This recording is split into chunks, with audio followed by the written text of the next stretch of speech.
Welcome to the Prescription for Admission podcast, where we talk about hospitals and hospital-based care, who you can expect to meet, and what you may experience during your time in the hospital, both as a patient and also as a healthcare provider working in a hospital.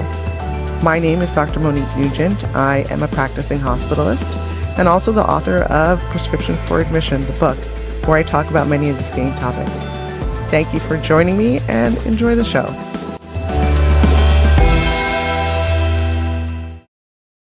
Hi, and welcome back to the Prescription for Admission podcast. I am your host, Dr. Monique Nugent, and this is a podcast where we talk about all things hospital.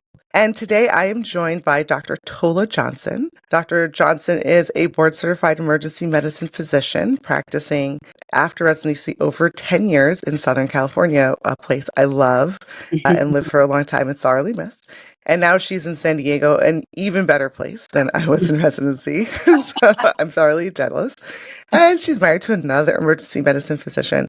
They have 2 kids, an 8-year-old daughter and a 7-year-old son. So she has carved time out of her day to be here with us today to talk a bit about the experience of the emergency department. Dr. Johnson, thank you so much for being here. Thank you for having me, and I'm super excited to be here.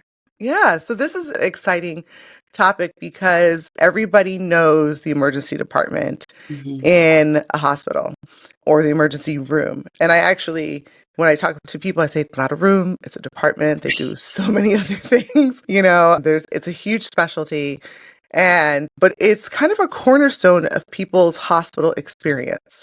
Whether they come and go, whether they come and stay, the emergency department and our colleagues in emergency medicine are really the front line of hospitals and the first people meet when they go to a hospital. So thank you for spending some time to talk about this because this is a huge, huge topic. Absolutely. Happy to be here. I mean, I feel like for a lot of patients, the ER, the ED is the only part of the hospital they ever actually see.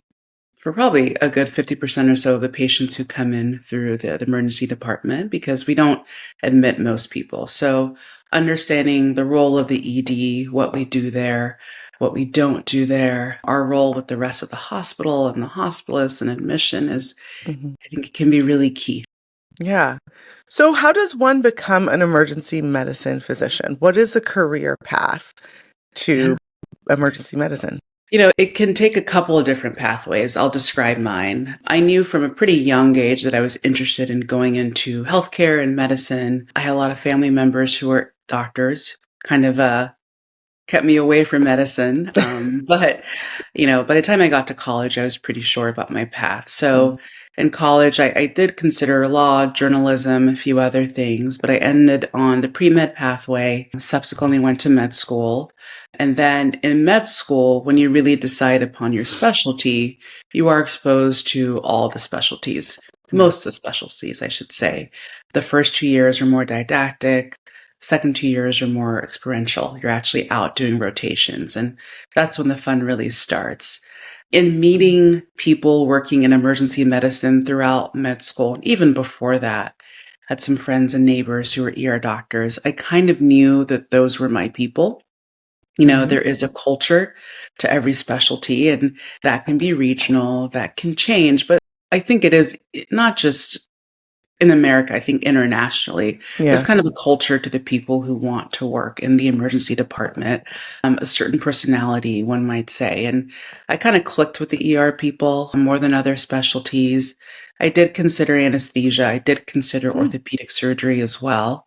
But in doing the rotations, I think what spoke to me about EM, emergency medicine, was at the root of it, medicine really is a profession. It's a career of service. Yeah. It's about healthcare.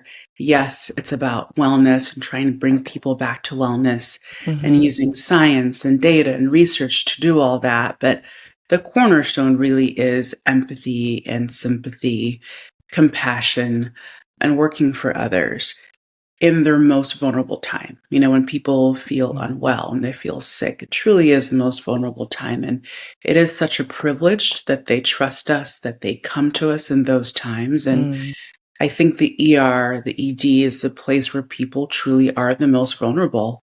It is often where the people are the sickest, or they're concerned that they are the sickest.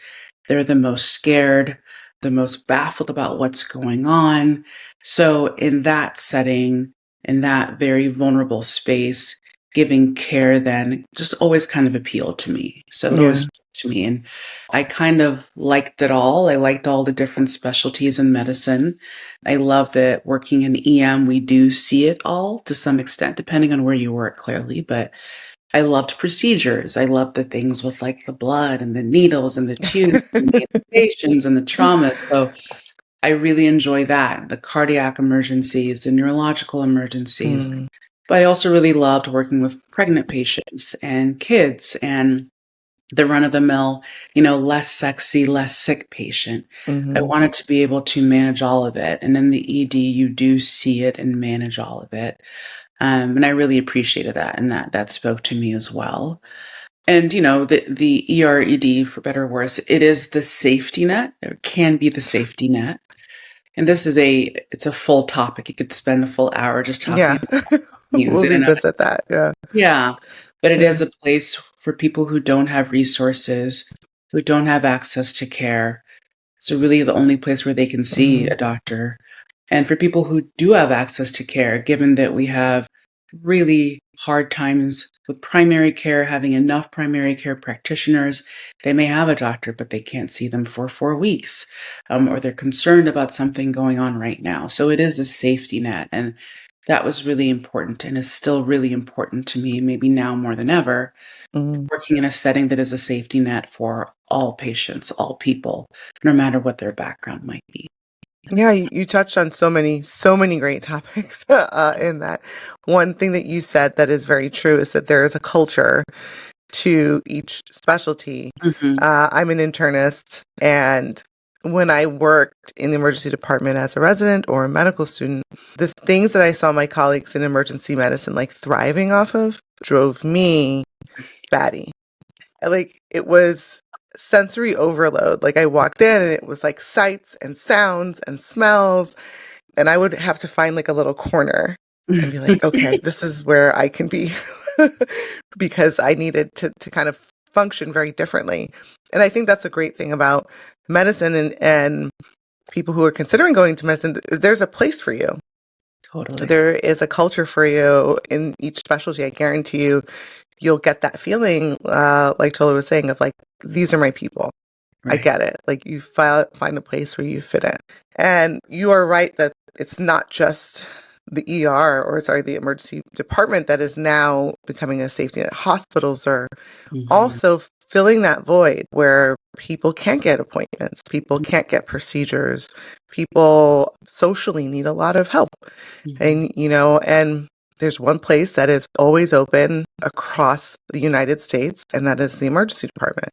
It's a place where people know they can go to get help, even if they're not really sure what type of help they need. And so you're right, it's service, and thank you for being of that service for our of course, patients. of So course. And, wonderful. it's such an honor and privilege to be there and to do that work. But the flip side of that is, of course, when you are that safety net, you get issues with overcrowding, you get issues with resources being stretched beyond their capacity.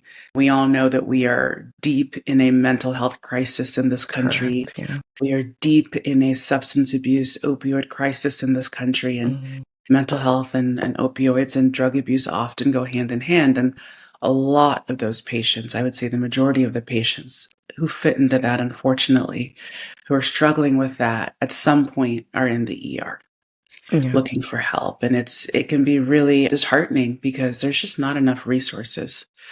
And it's hard to juggle all of that. So Mhm. you're seeing that patient next to the trauma patient, next to the cardiac patient, next to the cute kid with the fever. So it is indeed sensory overload, cognitive overload. But that for me, and my husband's also an ER doctor, we are the people who thrive in that setting. Yeah. When we come home, our house is the opposite of that. Yeah. We are like allergic to drama outside the ER, but it's such an interesting and unique place, but just like you said, the people who belong there, like, you find your people, you know who needs to be there. Yeah.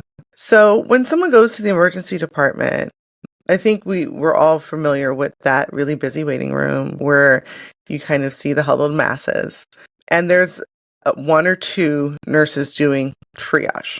Yes. And triage, I don't think people fully understand what triage is, why it's Mhm. done, and how it fits into what they may find is their time in the emergency department, like how long you're there, how long it may take to see somebody, and when you may get to see somebody like me, saying like, oh, you actually need a little bit more care. Can you talk to us a little bit about the triage process and experience for Yeah. patients? And this can be super frustrating. I'm so glad you're taking this straight on. So, the idea of triage, not just in medicine, but Mhm, anywhere, is really determining how sick potentially, if somebody needs to be taken care of immediately, do we have a little bit more time? Really, what's going on here? And it's just kind of stepping a foot into the mhm, full visit. So the triage nurse will welcome you in, you sit down, whatever the setup may be, and patient's own words, they'll express what's going on, what their concerns are, what their symptoms are. And I think people often are taken aback because they might feel a bit rushed in that process. mm, It's not meant to be rushed, but it's meant to be kind of a quick picture right, of, okay, these are the symptoms that you're having. And with that quick picture, we kind of get an idea of acuity level. How quickly does this person need to be evaluated? So it's a very brief interaction with usually a nurse. The patient will talk.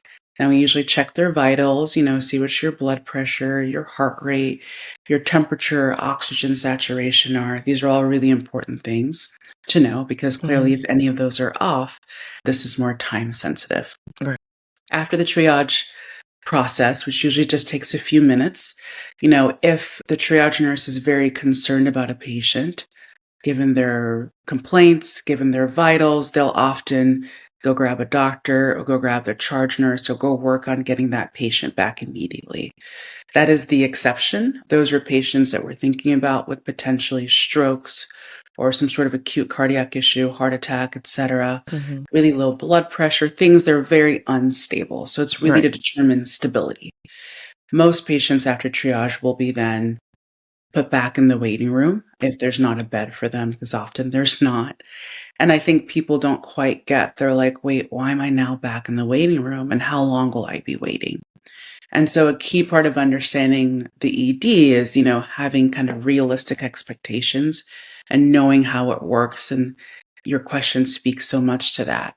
Part of the ED protocol is understanding that high acuity is mhm, higher priority. So a patient who is deemed to be potentially sicker, right, issues that are more time sensitive, they're going to take priority.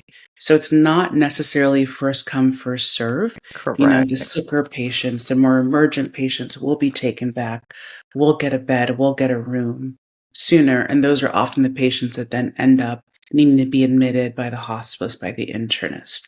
But sometimes people are like, I've been sitting here for an hour or two or three, and other people are getting taken back before me, or their child is going back before my child, and that seems so unfair.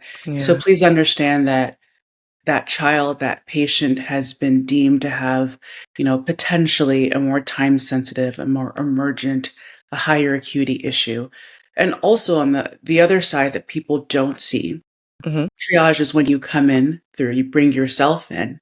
I always remind patients that there are a lot of patients who are being brought in that you don't yeah, see. They're not coming in through the front. They're coming in through the ambulance. They are so sick that they had to come through an ambulance. Also, most ERs were also running the codes upstairs in the hospital, depending on where you work. And a lot of times, those patients, whatever code they may have suffered, they end up in the ER as well. So there's multiple points of entry mhm, into the ED. So because you are triage and you go back out and wait, please don't think that we are, ignoring you or forgetting about you at all. No, the triage process is to try to see, okay, who is the highest acuity? who's the sickest, and we Right. have to take care of those patients first. Right. So the sicker the patient is, the Mhm. faster that you want to see them. And there are some things that are really time sensitive, right? So you Totally. touch on heart attacks or cardiac disease, strokes. Those are Mhm. like really, really acute, very time sensitive. The intervention has to be done in a certain amount of time in a safety window. And that's why the triage nurse is looking out for that. I've had a few patients say, I always call 911 so Mhm. that an ambulance takes me and I get seen first, right? Yes. And then I've had a few say, like, I called 911, I came here in an ambulance, and they still didn't see me first, right? Um, and so I had to explain that, like, that process also happens on the other end too. So I had a teacher who would say, and when the ambulance comes, the more quiet it is, the more worried I am. Mhm. If the patient Mhm. is yelling Right. and screaming, Yes. then I know they're awake, they're breathing, they Right. have a blood pressure.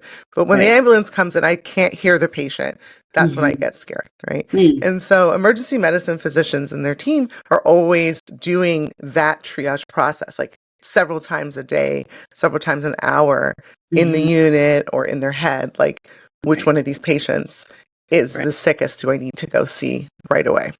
Absolutely. You hit it perfectly. Yeah, we're always reevaluating with each patient even. Okay, are they very sick? Are they mildly sick? That triage process goes on. And yes, coming through an ambulance does not guarantee you an immediate It bed does not. because a lot of people do that nowadays. And it can be transportation issues. There's a lot of things that go There's a into lot of it. reasons why. Yeah. Right, right. Even when the ambulance brings Mobility. Yeah, there's lots absolutely. of reasons why people take ambulances, but I think it's important, as Tola was saying, that just because you come in an ambulance doesn't mean that you go to the top of the list. That triage process is still going to happen when you come to Absolutely. the emergency department. Absolutely. Yeah. Yeah. So it's a busy place. There's a ton of Mhm. people who work there. The thing Mhm. that I love about the emergency department is that there's almost everything you need, right? Who's a part of your team Mm. down there in the emergency department, kind of day Yeah. and night? I think, teamwork, the ED is a really unique place for a lot of reasons, but teamwork is everything. We have to work as a team because there is so much going on and there's so many different types of pathology that we're seeing, so many different types of patients that we're seeing.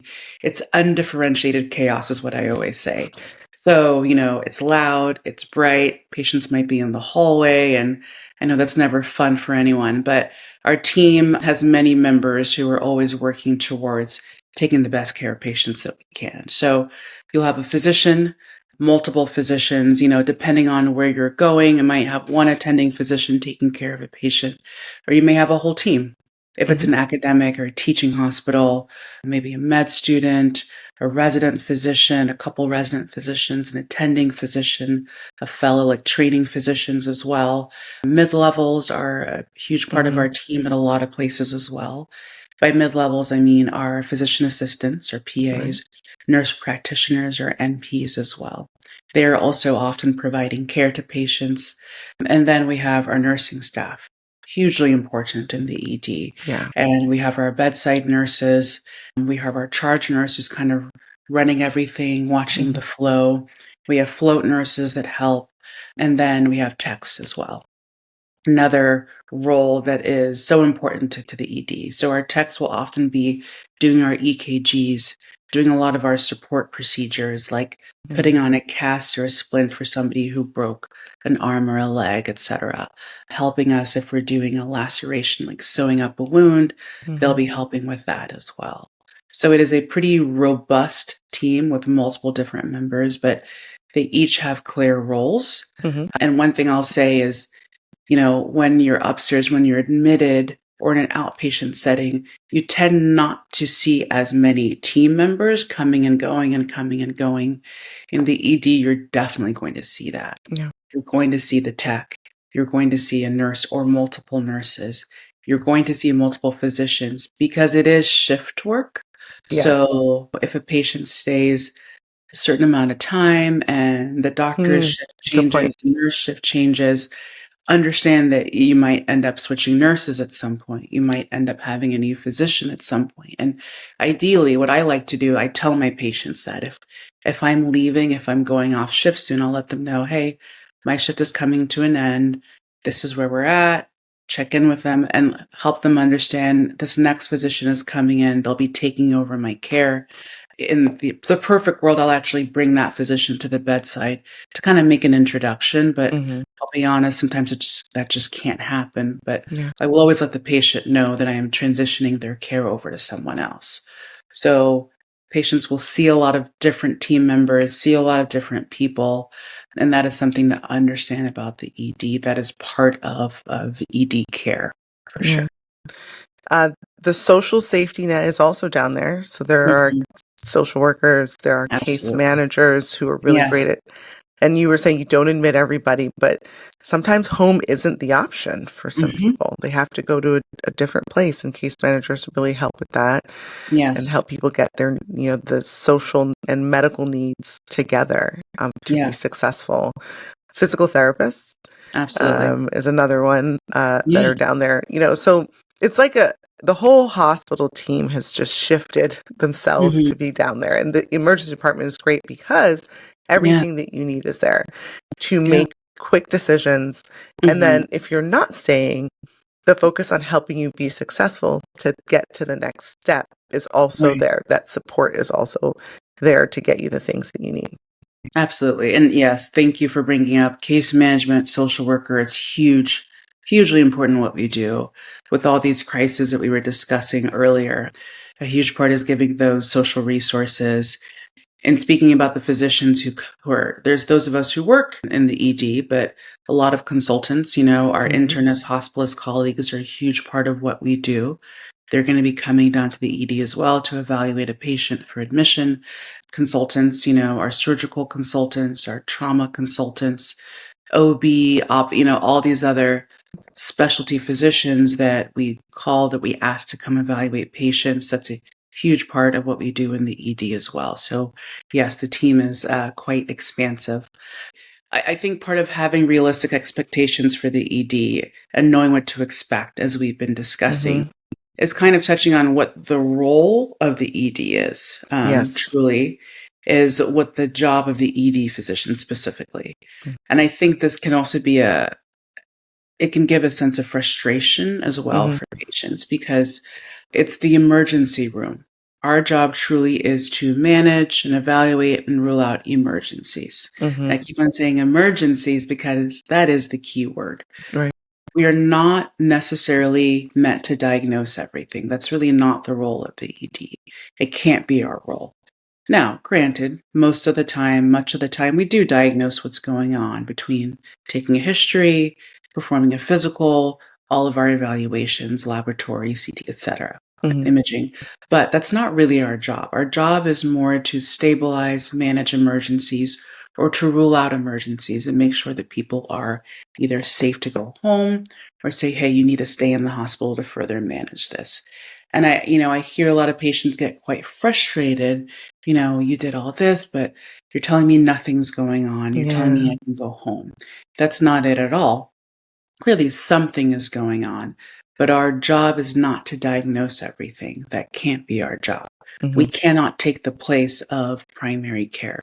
We can't take the place of follow up, of subspecialty follow up.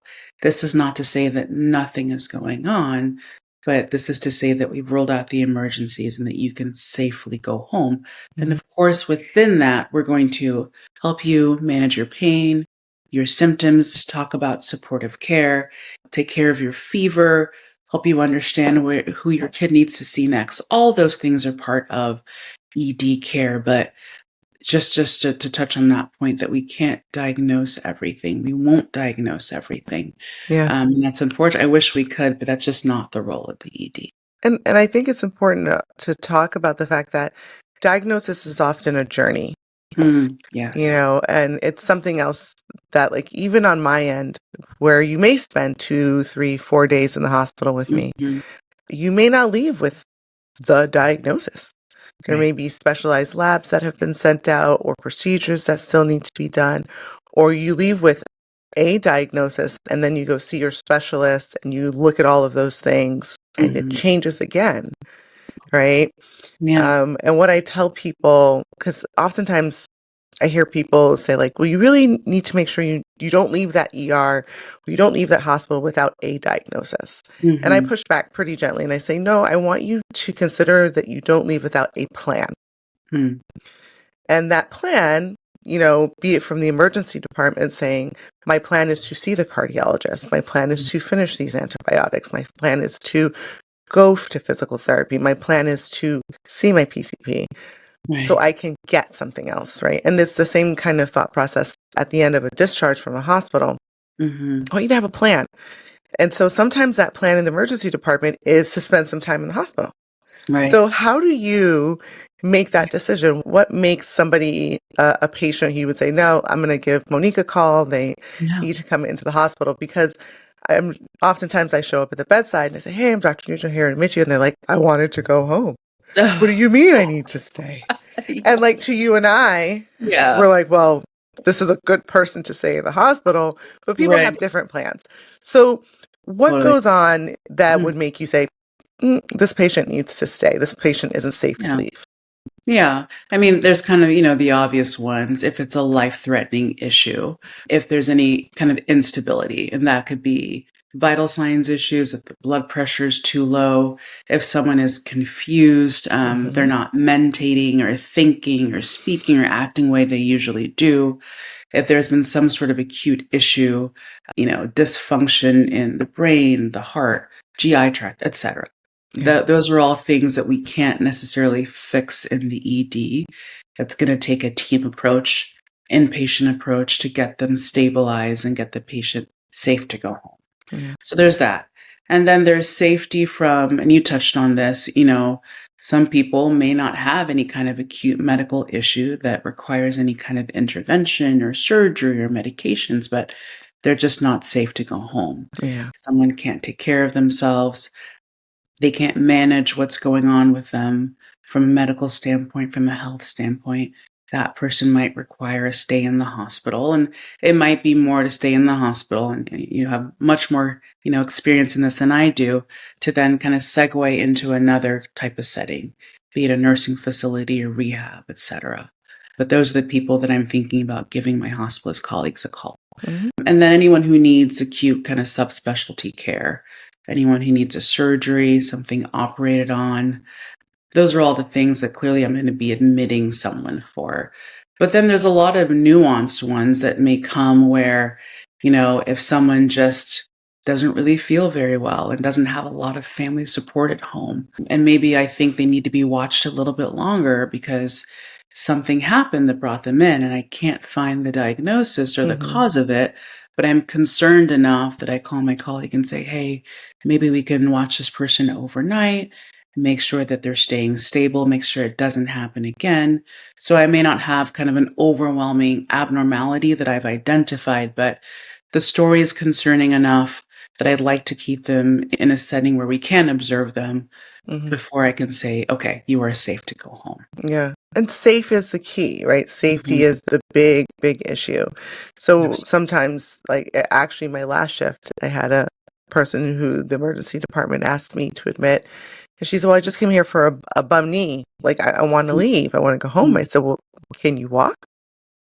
She's like, no. I was like, well, how are you going to like be safe in your environment? And sometimes it's about staying for a couple days so you can, or even a day, you can work with a physical therapist. You Okay. can get the crutch, you can get the walker, like, so you can Mhm. return to your environment to be safe, right? Absolutely. On the other end, if somebody is being discharged from the hospital Mhm. or from the emergency department, they feel like, no, I really want to stay. Yeah. I think I am not safe to go.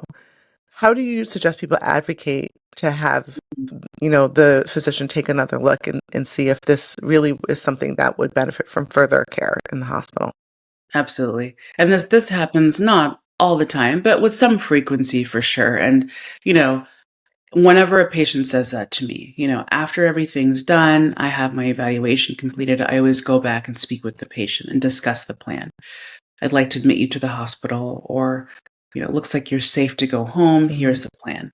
And if someone verbalizes to me or vocalizes, their trepidation or they feel that they're unsafe to go home, my next question is always, why? What are you Right. concerned about? And, really in specifics, I have them kind of talk to me about what they're concerned about. I think a lot of that, with just good discussion and discussion of a plan, most people then feel comfortable. They say, okay, let's do this. We've referred you to such and such, or I'd like you to call your doctor tomorrow, or I've sent them a message.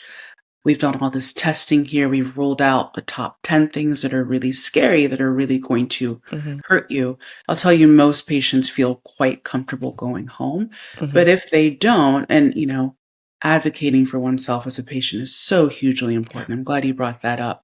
If they really feel unsafe to go home, they feel unsteady on their feet, they feel like they can't care for themselves, then I will listen to them. And then I try to determine what it is that they need. Do they really need an acute medical stay, or is it Mhm. something more like short-term stay at a nursing facility, a board and care? I try to figure out what they really are. If it's more getting to the bathroom, getting meals, taking care of themselves, that may Mhm. not really warrant a hospital stay, but we're going to work with the case manager on getting them resources. They may end up having to stay in the hospital if we Yeah. can't get them to a safe setting, but we'll see what our options are. So I think if someone feels really unsafe going home, please continue to verbalize that, give specifics, and your physician, your care team should listen to you and talk about all the resources that are available. Yeah. Being in the hospital for so-called social reasons is a thing, right? Hmm. So people need a lot of assistance. Like no one Hmm. lives in a vacuum, right? Right. And sometimes it does take a little bit of time to garner those resources as you were Totally. talking about. Get somebody on Meals on Wheels, make sure someone has a visiting nurse. Like Right. it's not particularly a waste of time or Right. resources. It's the way our system is set up. And so we do play within the system. And I think as a hospitalist, it took me like a younger version of me kind of would like bristle at those type of admissions, Yeah. Yeah. particularly like the resident version of me who wanted like, people with pathologies. I want to see Mhm. all these things. Mhm. And then as I've gotten older in my practice, I've really come to understand how those things are what keeps people out of the hospital. And if an extra day to have a case manager set them up for a visiting nurse and a hospital bed and a this and a that, it's an extra day with the hope that they are not here, 3 more days, 4 more days. Like Absolutely. just give them some space and time. And so I think professionally, it is a little bit of growth for people, for hospitalists to, come into this Mhm. space. So like, yeah, I get it. And that's what we're here for too. Right. Yeah. So, Mhm. so we've talked a bit about advocating for yourself. We've talked a Mhm. bit about the triage process, and we've talked about your team. I mean, the emergency department, like I said, I'm planning on revisiting this topic over and over. But what do people need to set themselves up to be Mm. successful in the emergency department? So, like, oftentimes people see on TV that, like, the emergency department is full of like every car accident within like a 30-mile radius, right? It's like coming in, like, but Mhm. the people who come, a lot of them come by themselves or brought by family, Totally. right? So they're at home and they're like, I am Mm. not feeling well enough. I'm Yeah. going to make my way to the hospital. What can they do in that preparation to come to the hospital to help be successful in their emergency department experience? Yeah. I think that when a patient decides they want to come into the ED, that is something that has to be taken very seriously because at this point, everyone knows it's not a very comfortable place. So if Yeah. someone feels unwell enough to come in, Yeah. we have to take that seriously. I would say considering some other options, urgent cares are a great option. Depending Mhm. on where you are, they can provide a lot of things. Definitely not for the sickest patients. If Yeah. there's anything very concerning going on, please go straight to the ED. Do not stop at the urgent care. They will send you right to the ED, rightfully so. But there's a lot of things that come into the ED that could potentially be seen at an urgent care. So that's a consideration for a lower acuity issue. when one decides to come in, I think part of advocating for yourself is really having a good understanding of your own personal health history. Very, So yeah. advocacy outside of just the ED, whenever you see your primary care practitioner, whichever physician you might see, understanding your medication, having your medication list is hugely important. Understanding what kind of medical conditions for Mhm. which you're under treatment, any interventions or surgeries that you have, really understanding why they were done, what's going on Mm. here. Having just a good grasp on your own medical history is really, really important. It's also very empowering to people. Yeah. So when you come into the ED, having that kind of understanding, bringing in an up-to-date medication list is really, really helpful as well. If you've reached out to any of your subspecialists, that's really helpful to know as well. I would tell the physician that. That's really, really helpful. And then come knowing that you're going to be there for a while. Mm. Please don't have an expectations I'm going to be in and out, even when, let's say your doctor did call ahead to the ED, which a lot do, and that's really helpful. Understand that the flow is such that you likely will not get pulled Mm. back and seen, immediately. Like we talked about, Yeah. sicker patients are going to get seen first. So even if there was a phone call ahead of you, which is great, please understand that there's going to be a waiting process, a triage process, just a process in general. So come expecting to spend several hours. If there's anything going on, especially with kind of GI tract, abdominal issues, anything like that, please don't eat before you come in. It seems like a silly thing to say, but I can't tell you. And I understand why they do that because they know they're going to be in the ED and then potentially admitted. So Yeah. some patients will have a full on, like 5-course meal before they come. Please don't do that. Our goal is never to starve you. And, sometimes we don't do the best job in the ED of feeding our patients while they're there, and something we have to work on. But if there's something really concerning going on, please be judicious about eating before you come in. Mm. Someone with you, a support person, Yes. can be really, really helpful. Someone who can help advocate for you, Mhm. someone who can speak for you if you can't speak for yourself, someone to also just kind of keep you company. It can be really, really Yeah. helpful if possible. It's not always possible, but I'll tell you, as an ED doctor, much of what I do is, talking to the family member, talking to a friend. Mhm. You get a better picture of what's going on for sure. Yeah, I think also staying within a hospital system when you do decide to go to the ED, Yeah. if at all possible, and this isn't always possible, right? If you're very sick, please, if you're in extremis, call 911 or go to the closest ED, of course. However, I can't tell you how many patients we have who come in and say, "Oh, this was the closest ED. This was the Mhm. closest place to come." But they've had all their care Elsewhere. in hospital or a different Yeah. hospital Yeah. system, a recent surgery, some sort of intervention, a pacemaker, but they were just there 2 days ago. And while I understand coming to the closest place, it is in the patient's best interest to try to stay within the Mhm. same hospital or hospital system. Yeah. They'll have your records, they'll have your specialists. It's just better care. We are in an age, thankfully, where most places, at least in the bigger cities, do have electronic medical records, which Mhm. have been a game changer for medicine, absolutely. But, just because we have electronic records at our hospital, we may not have them for your hospital. And getting those records can be a pain in the ED. It's really difficult. So, to the best of your ability, please stay within the hospital system or hospital where you've gotten your care before, and then come with a sense of patience and just understanding that we are doing our best. We will get to everybody as quickly and as safely as we can, but understand that there's going to be some waiting involved. Even once you get back to the ED, it is a bit of a waiting game while you're getting tests done and results done and everything like that. Yeah, just having really realistic expectations is Mm. is a huge part of setting oneself up for success when you're going into the ED. And, a little overnight bag if you know you're gonna be admitted, Mhm. things, little comfort things for yourself, phone chargers, things like that. It Oh, the seems phone charge is a big silly. one. Yeah, and we Yeah. have them in the ED, but we never have We enough. don't have them upstairs.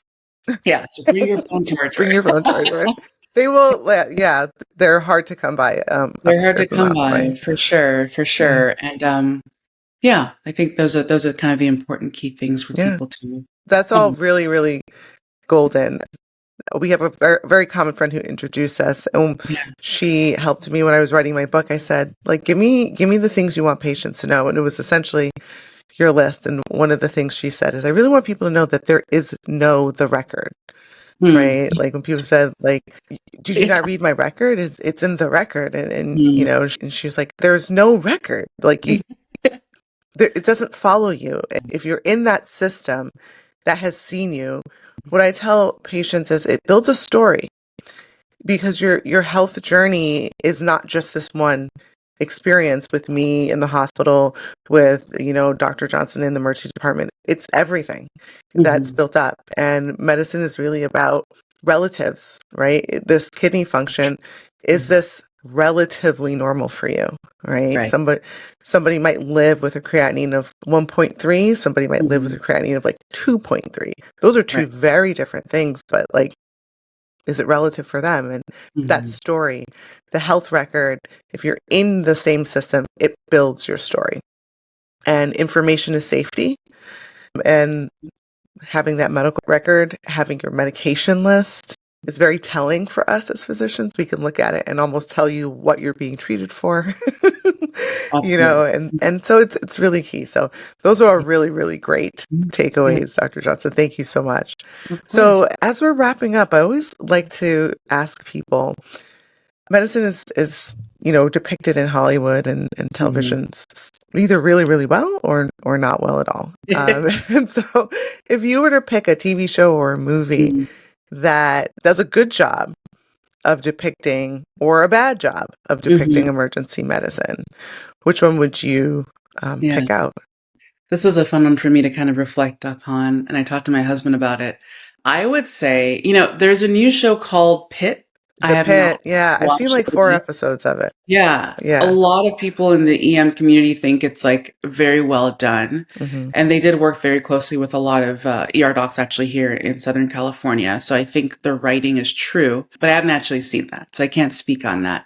I would say, like, old school ER, Mm. back in the day. I mean, Oh when yeah, you and the I were original. I love the it. OG, yeah. Yes. I feel like when I watched that show, and I did revisit a couple of episodes, it shows like the nitty-gritty of the ER. I think Hmm. ER sometimes gets really romanticized by things like Grey's Anatomy. Great show, I love it. Yeah. But when one person is doing brain surgery and delivering it, it's Yeah. like, Yeah, but they're like very pretty in Grey's Anatomy. They're all super and they're sexy. all well rested, you So well rested, know? right? I'm like, what is your skincare regimen? Yes. I think, ER was a great show, really well acted, and it did depict the ER. Granted, it's supposed to be, Cook County, like a county ER. Yeah. It shows the mayhem, it shows the noise, it shows the unsexiness that can happen in ER. But I love about it, it shows the teamwork, the Okay. team Yeah. approach. It shows the interpersonal relationships that are so important to making taking care of a patient in the ER really work very well. Mhm. It shows the difficulties of being in the ER, being an ER patient. I think, in my opinion, it does the best job of showing very nitty gritty, but it Yeah. shows what my experience is most like when I go to work. Mhm. So that's my vote. I know it's Yeah. been around in a long time, but I think that's the one that's the most legit. And that's what I always tell people. If you want to see what the ER is like, check out the show ER. Yeah. It's I now have a very different, like, understanding of it, watching it as a younger person. I think Yeah. I was watching it for, I thought George Clooney was cute, and Noah Wyle was cute, and, like, it was Yeah. really fast paced. But yes, that the thing that strikes me is the camaraderie on that show, Mhm. Yeah. and, like, the intimacy that people who work in a really intense environment develop over Totally. time. And so my emergency medicine colleagues, they hold on to their team. They're very, very much invested in each other and support each other in ways that, really, really beautiful. And I think that that show does a really good job in showing that in order to work in that intense environment, Mhm. it like you need to form bonds and relationships. You trust each other. You know what each other's work is. you were invested in the patient, invested in each other. And those relationships were really, really, really key. Yeah. It is a great show. It was I a don't great know. show. It's just so funny to me that Noah Wiley keeps being casted as an Yeah. emergency medicine physician. It's like the strangest typecasting. Totally. There's like, what's her name? Who gets typecasted as like the bubbly girl or like the one that keeps getting married, Oh, yes. Um, Yeah. the 27 dresses, right? Yes. There's those Yeah. rom-coms that you're like, Weird. oh, okay, this will be Yeah. another Matthew McConaughey rom-com, Yeah. but who falls into getting typecasted as specifically an emergency medicine Yeah, she's physician? an ER doctor. That's pretty funny. That's a good point. And he Yeah. does a great job. He He does a does it great job of well. it. Yeah. Yeah. Yeah. So check out The Pit. Maybe we'll do like a little Yeah. episode debriefing about it because I have my opinions I on love it. that. Yeah. And so I will admit that sometimes I feel like hospital medicine doesn't get like any play on I television. agree. Only Your Scrubs. own show. Scrubs is like the only one. They were hospitalists. Like Yes. people They don't were. Yeah, realize yeah, that yeah. they were hospitalists. They were Yeah. caring for acutely hospitalized adults. Yes. Outside of that, it's like Grey's Anatomy where they're all beautiful and making out with each other. And they do Um, everything. and they do, and like House So, was like they're breaking doing into people's like houses and looking at their cat litter. That's like not. None of us are doing that. different type of medicine. No. Have you met an infectious disease doctor? They're all germaphobes. They're not going through cat litter. Like they're like, don't touch that. There's a parasite in there. Don't come near me. So, well, Dr. Johnson, this has been a ton of fun.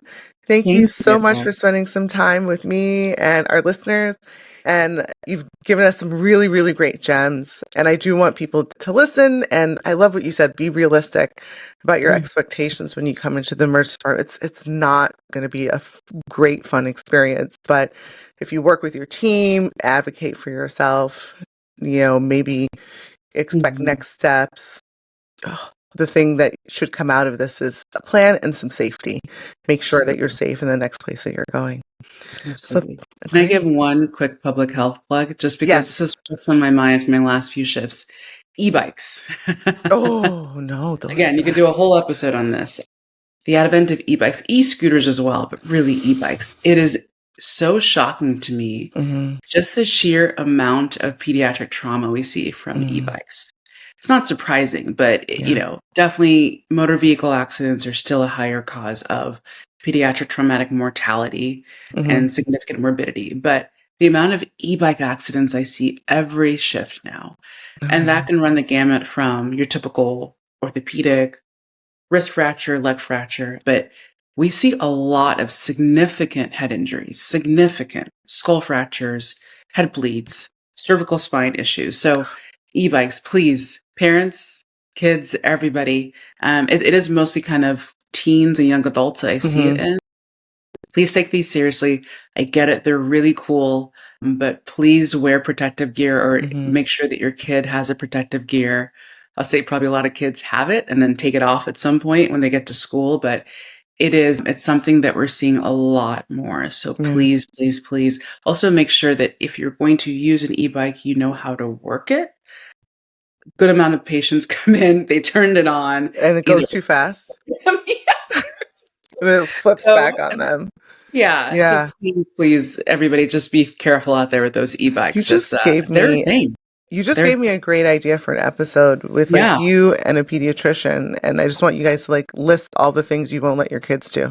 The list is getting longer and longer. You and I have like a 8-year-old, and the list for them it gets longer and longer. But thank you for that because plug everybody protect gear and be careful with e-bikes. Yes, we want our kids to be safe out there. Absolutely. Well, this has been the Prescription for Admission podcast. My guest, Dr. Tola Johnson, has been a ton of fun. She's going to come back and tell us all the things her kids can't do, and then and we'll talk about the show, The Pit. But no, this is, in all seriousness, this has been a great episode, and just the start of a conversation about the experience of emergency medicine, healthcare providers, and the experience of patients down in the emergency department. So thank you. So again, thanks for listening to the Prescription for Admission podcast. Have a good one.